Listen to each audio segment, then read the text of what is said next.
Seja bem-vindo a mais um vídeo da série A Bíblia para você. E nós estamos abordando, como você bem sabe, a carta do apóstolo Paulo aos Gálatas. E hoje nós vamos abordar o capítulo 4, a partir do versículo 21. E eu quero iniciar esse momento lendo essa porção, porque é uma porção muito rica, assim como toda a carta, mas é muito interessante lermos com cuidado para que possamos mergulhar nessas verdades. Vamos ler juntos. Capítulo 4, versículo 21 e diante. Dizei-me vós, o que quereis estar sob a lei? Acaso não ouvis a lei? Pois está escrito que Abraão teve 2 filhos, um da mulher escrava e outro da livre. Mas o da escrava nasceu segundo a carne, o da livre mediante a promessa. Essas coisas são alegóricas, porque essas mulheres são 2 alianças. Uma, na verdade, se refere ao Monte Sinai, que gera para a escravidão. Esta é Agar. Ora, Agar é o Monte Sinai, na Arábia, e corresponde a Jerusalém atual, que está em escravidão com seus filhos. Mas a Jerusalém lá de cima é livre, a qual é nossa mãe, porque está escrito: alegra-te, ó estéril, que não dá luz, exulta e clama, tu que não estás de parto, porque são mais numerosos os filhos da abandonada que os da que tem marido. Vós, porém, irmãos, sois filhos da promessa como Isaque. Como, porém, outrora o que nascera segundo a carne perseguia ao que nasceu segundo o Espírito, assim também agora. Contudo, que diz a Escritura? Lança fora a escrava e seu filho, porque de modo algum o filho da escrava será herdeiro com o filho da livre. E assim, irmãos, somos filhos não da escrava, e sim da livre. Lembrando que agora o apóstolo Paulo começa a realmente dar mais argumentos ainda para a sua grande tese que nós temos que viver não debaixo da lei, do cumprimento da lei e da dependência da lei, mas sim debaixo de uma justificação pela fé, debaixo da graça, debaixo do verdadeiro evangelho, que é o teor dessa carta. Mas agora ele traz à tona essa grande figura, Abraão e seus filhos, Ismael e Isaque. Abraão, você sabe, quando você lê Gênesis, que Abraão foi esse homem, essa família, essa descendência da qual Deus resgatou e cumpriu o seu plano de redenção quando levanta Abraão. Fala assim: Abraão, sai da sua terra, da sua parentela, pois eu te mostrarei a terra onde você vai e você terá uma descendência numerosa. Tem aquele clássico momento em que Abraão é chamado fora da sua tenda para olhar para os céus e falar: Abraão, você consegue contar as estrelas, você consegue contar os grãos de areia, assim será a sua descendência. Porém, Abrão, naquela época, e Saraí era o nome deles antes, eles não tinham filhos. Saraí era estéril, não podia ter filhos. E ela tenta antecipar isso tudo. Ela tenta antecipar passando para seu marido a sua serva, Agar. E ali Abraão toma a sua serva e tem um filho com Agar que se chama Ismael. Mais tarde, Deus condena esse ato de falta de confiança e de dependência, mas ainda assim cumpre a sua promessa na vida agora de Abraão e Sara, porque seus nomes são transformados ali. Agora Abraão e Sara, já com avançada idade, Abraão tem 100 anos quando Isaque, o filho realmente da promessa, o filho de Sara, que era estéril, nós lemos aqui ele citando o Velho Testamento, que era estéril, agora é mãe de Isaque. Isaque era riso, alegria, júbilo, regozijo, porque foi isso que Isaque trouxe ao coração de Sara. Agora é muito interessante entender aqui que o problema não está em obedecer à lei. Até o momento, a questão não é obedecer à lei, a questão é depender da lei para que você seja justificado. Depender da lei, confiar totalmente que a lei colocará você numa situação ok, em acordo com Deus. Obedecer à lei até que é bom. Nós temos vários preceitos da palavra do Senhor que nós entendemos como lei e que nós queremos cumpri-los. Por exemplo, amar o próximo e tantos outros. O problema é você depender de que suas ações, o cumprimento da lei, realmente vai colocar você numa situação bem colocada diante de Deus, como se você pudesse falar assim: estou ok diante de Deus porque eu cumpro a lei. E a gente entende que nós cumprimos a lei porque nós já estamos resgatados, já somos filhos de Deus, então é ao contrário. Mas aqui, Tim Keller, que é o autor desse livro, do qual nós temos aqui baseado muito do que nós temos falado, ele aponta 4 tipos de pessoas. Primeiro, eu quero dizer aqui para você que são aquelas pessoas que obedecem à lei e confiam na lei. são pessoas que realmente têm certeza que estão corretas diante de Deus, porque estão obedecendo um certo número de normas e regras e parâmetros e também confiam nessa lei. Esse é o grande problema. Não só obedecem, mas acreditam que as leis vão colocar ela num parâmetro de justificação diante de Deus. Porém, são pessoas totalmente inseguras. São pessoas que se frustram, por exemplo, quando suas orações não são respondidas. Aliás, já foi dito aqui, mas é bom lembrar. Nós cremos num Deus que é soberano. Ele é tão soberano e tão Deus que Ele é capaz e poderoso para dizer não para as nossas orações. Se o Deus do qual nós buscamos e confiamos nunca diz não a você, provavelmente, preste atenção, provavelmente não seja o Deus da Bíblia, seja uma figura que você tenha concebido em sua própria mente e não o Deus da Bíblia. O Deus da Bíblia é poderoso, soberano e Ele sim é capaz de dizer sim, espere ou até mesmo, muitas vezes, não para nós. São esse primeiro grupo de pessoas que obedecem e dependem da lei. Existe um outro grupo de pessoas aqui que nós podemos ver. Pessoas que desobedecem à lei, mas mesmo assim confiam na lei. São pessoas que têm até uma certa consciência religiosa, mas elas são muito tolerantes com os outros fariseus. Você está entendendo o que eu estou falando? São pessoas tolerantes com as falhas dos outros que são tão fariseus quanto eles. São pessoas que até entendem, frequentam a igreja, permanecem dentro da igreja, mas na periferia dela. Não querem ser incomodados. São pessoas que estão numa posição que se sentem confortáveis para julgar a igreja, porque elas não estão realmente envolvidas com ela. E quando eu estou falando igreja, sempre uso aqui no aspecto não de uma instituição, de um prédio, não de um CNPJ, estou falando de pessoas, eu e você. São pessoas que sabem da religiosidade, da importância de estarmos conectados, mas não se conectam de todo o coração, ou seja, nunca estão realmente por dentro. Por quê? Porque uma vez dentro, ela não tem mais como julgar. Então eles permanecem na periferia para ter a capacidade de julgar. Vocês estão entendendo? São essas pessoas que obedecem à lei, que desobedecem à lei, mas mesmo assim confiam nela. Há um terceiro grupo de pessoas, pessoas que desobedecem à lei, mas confiam na lei. Desobedecem e confiam na lei. São aquelas que se relativam tudo, relativistas de plantão, eu coloco aqui. São aquelas que colocam um padrão ou um parâmetro da sua própria moral e conduta como se fossem elas mesmas. Geralmente são aqueles que se acham superiores aos outros, apesar de nunca admitirem isso. Nunca vão admitir isso, mas são pessoas que estão sempre julgando as outras e se colocando num parâmetro acima delas. Então existe o quarto grupo de pessoas, que é o grupo de pessoas que eu queria e gostaria de sempre permanecer neles e querer que você também, que são as pessoas que obedecem à lei, mas não confiam nela para estarem ok em justificação diante de Deus. São pessoas que entendem que são filhos de Deus, que já têm essa filiação em Cristo Jesus, mas mesmo assim obedecem. Não são pessoas que fazem pela palavra, que nós já colocamos aqui outras vezes, pela simples performáticas. Eu não quero fazer uma performance, eu não quero fazer apenas ações. Mas antes disso, existe dentro do meu coração intenções corretas.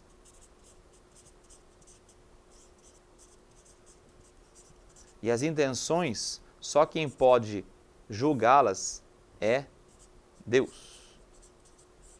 Deus sabe o que vai dentro do nosso coração, ou seja, eu faço as obras não para estar de acordo com Deus, mas porque eu quero agradar a Deus, porque Ele já me alcançou, Ele já transformou a minha vida, eu tenho essa inteira certeza do amor de Deus para comigo, então, com gratidão, com um coração alegre, então sim, eu começo a fazer as coisas para agradar a Deus e não para buscar o aplauso dos homens. Quando você, por exemplo, lembra de o Sermão do Monte, Mateus capítulo 6, Jesus fala, aguardai-vos de exercer a sua justiça para que você seja visto diante dos homens. E ele fala como dar as esmolas, ele fala como orar, como jejuar, e ele fala que esses três aspectos que eram tão importantes para os judeus, às vezes poderiam sair de uma coisa boa, que era uma coisa que você deveria fazer em secreto para que Deus te recompensasse, mas muitas vezes os judeus faziam o seguinte, davam esmolas tocando trombetas, para que todos pudessem ver, orava também tocando trombetas, ou orava em praças públicas para que sua voz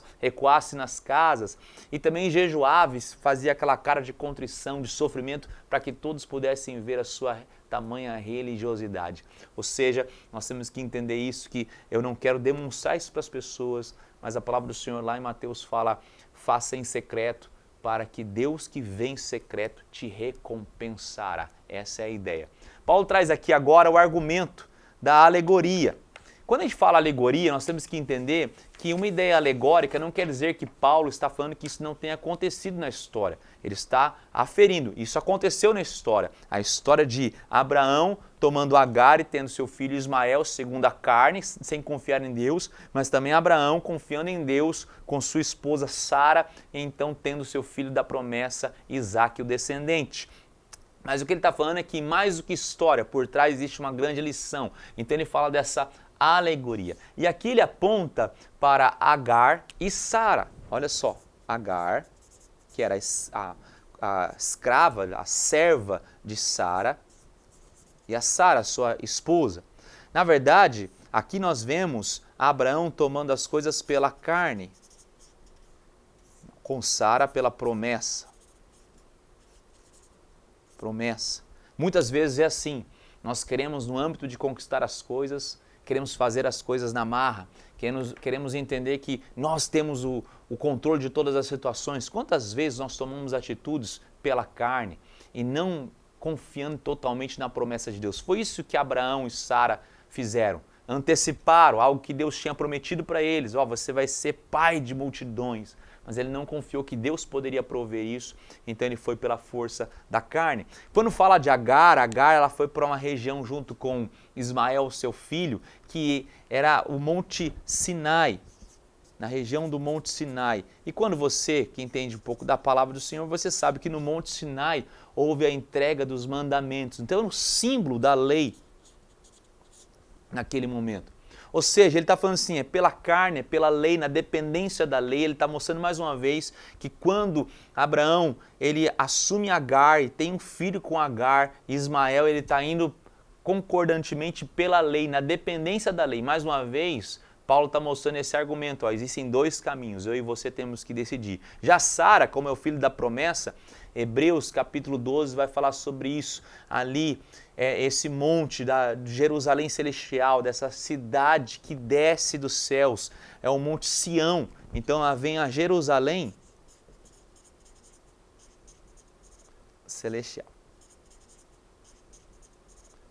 Então Sara mostra essa promessa de Deus para o povo. E foi exatamente o que aconteceu. Na velhice de Abraão e Sara é que Deus deu o filho Isaque, o filho da promessa. É claro que nós entendemos que a descendência ali prometida a Abraão e Sara não era exatamente a vida de Isaque. Mas assim como Isaque foi um nascimento milagroso, nós olhamos para Jesus Cristo, quando ele é colocado ali pelo Espírito Santo de Deus no ventre de Maria, também é a promessa. Jesus Cristo era esse descendente milagroso da parte de Deus para a nossa vida. Mas aqui Paulo fala dessas alegorias, de quem depende da carne, quem depende da lei, para quem depende inteiramente da promessa, pela fé. Aqui ele fala de Agar, que era serva, era escrava. Ele fala, essa mulher era escrava. Já Sara era livre. E aqui nós temos que pensar um pouco. A lei nos escraviza. A lei nos escraviza as nossas performances, as nossas ações. A lei, ela começa a ser juiz sobre a nossa vida, nos condenando todas as vezes que nós não conseguimos chegar lá. Nós falamos de um grupo de pessoas que quer obedecer à lei, mas confia que a lei me justifica, que eu cumprindo esses preceitos me justifica. Mas no fundo, no interior dessas pessoas, elas sabem que elas estão sempre em desconformidade, porque elas não entenderam que a lei, ela não te justifica, ela só mostra onde eu deveria estar. Nós falamos sobre isso. Agora Sara é livre, a promessa nos liberta. Depois desse vídeo, o pastor Leonardo vai vir sobre o capítulo 5, falando sobre foi para a liberdade que Cristo nos libertou. Capítulo 5, os primeiros versículos falam sobre isso. O evangelho é para a liberdade e a promessa ela nos liberta. Por isso que nós temos que entender isso. Aqui ela é escrava, aqui ela é livre. E ele fala sobre carne, fala sobre promessa. Mas ele fala também que Ismael seria um perseguidor. No versículo 29, ele fala, o que nascera segundo a carne, segundo Agar, segundo a lei, perseguia o que nasceu segundo o Espírito. Perseguidor, e aqui seríamos perseguidos. e aqui também é um ponto muito importante, para reconhecermos se somos dependentes da fé em Cristo Jesus, se somos dependentes da promessa, nós temos que ver se somos perseguidos e hostilizados pela fé que temos ou nos encontramos como os perseguidores, como aquelas pessoas que julgam, como aquelas pessoas que procuram as falhas uns dos outros, pelas pessoas que se acham justas e têm o direito de julgá-las. Jesus Cristo falou isso várias vezes sobre os fariseus, os hipócritas. Essa palavra no grego vem de atores, aquelas pessoas que encenavam uma vida justa, mas por dentro não eram isso. Aquelas pessoas que julgavam as outras pelas atitudes externas, mas elas mesmas, no seu interior, eram como sepulcros caiados. Essa é a ideia que ele fala aqui. Eu sou perseguidor ou eu sou um perseguido, hostilizado pela minha fé? Jesus, no Sermão do Monte, várias vezes nas bem-aventuranças, ele fala sobre isso. Bem-aventurado sois vós quando fores perseguidos, injuriados por causa do meu nome. Essa é a marca do cristão. Sermos perseguidos, sermos incompreendidos em nossa fé.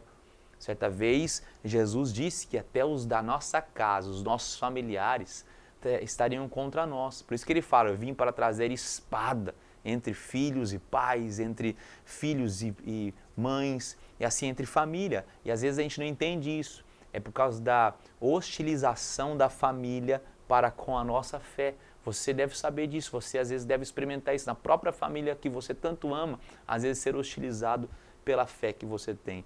E aqui, Agar, na história em Gênesis, fala que Abraão e Sara expulsam Agar, e muitas vezes a gente tem a ideia de que, puxa, mas como que eu posso condenar Agar se ela, aos meus olhos, é vítima desse processo todo? Que injustiça isso tudo! Realmente Agar ali, ela é injustiçada, ela é mandada fora do arraial junto com seu filho pequeno ainda, Ismael, até ponto de pedir a morte, mas Deus vem em socorro para Agar e Ismael e os salva e os resgata. Essa história é linda, você tem que ler na palavra do Senhor. Deus não nos abandona mesmo nessa situação, mas é fato que eles representam a carne, que eles representam a lei, que eles representam essa força que nós temos de achar que temos méritos para alcançar nossa salvação. Quando Abraão escolheu esse caminho, ele precisava ser seu próprio ser, seu próprio Salvador. Ele precisava buscar salvação nas suas atitudes. É isso que a lei nos empurra. Sejamos os nossos próprios Messias, o Salvador. E quantas vezes nós procuramos salvação em tantos e tantos caminhos? Tem um autor, um filósofo francês chamado Luc Ferry, escreveu um livro Aprendendo a Viver.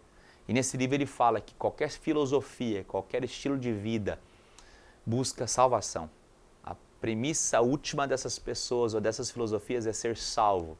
Às vezes salvo pela inteligência, às vezes salvo pela memória dele para ficar eternizado na sociedade, mas buscamos ser salvos. E o cristianismo vem buscar e mostrar, nos resgatar e mostrar a quem e por quem devemos ser salvos, por meio de Jesus Cristo, que é a promessa que eu e você temos.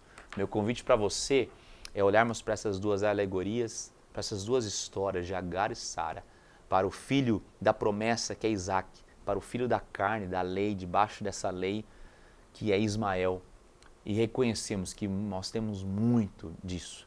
Nós temos essa tendência a acharmos que podemos nos justificar pelos preceitos, pelas normas que obedecemos, e nos esquecemos que a salvação é promessa de Deus, é de graça, é presente, é dádiva.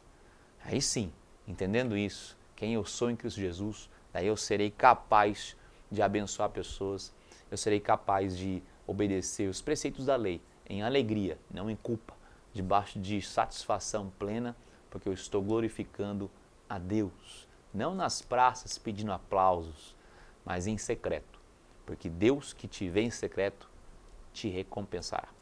Quero orar por você nesse momento. Pai, obrigado, Senhor, por essa passagem, obrigado por essas verdades tão notórias. Ajuda-nos, ó Pai, a vivermos realmente debaixo dessa graça, dessa dádiva, debaixo dessa promessa todos os dias. E, ó Pai, tira do nosso coração essa tendência humanista de acharmos que podemos ser os nossos próprios Messias, mas não há salvação em nenhum outro a não ser em Jesus Cristo. Que possamos ser sempre lembrados disso, de que a salvação é a promessa de Deus para aqueles que confessam Jesus como Senhor e Salvador de suas vidas. Que a salvação é uma dádiva, é um presente dos céus. Nós te louvamos, te adoramos, em nome de Jesus. Amém. Amém. Deus te abençoe e até o nosso próximo episódio.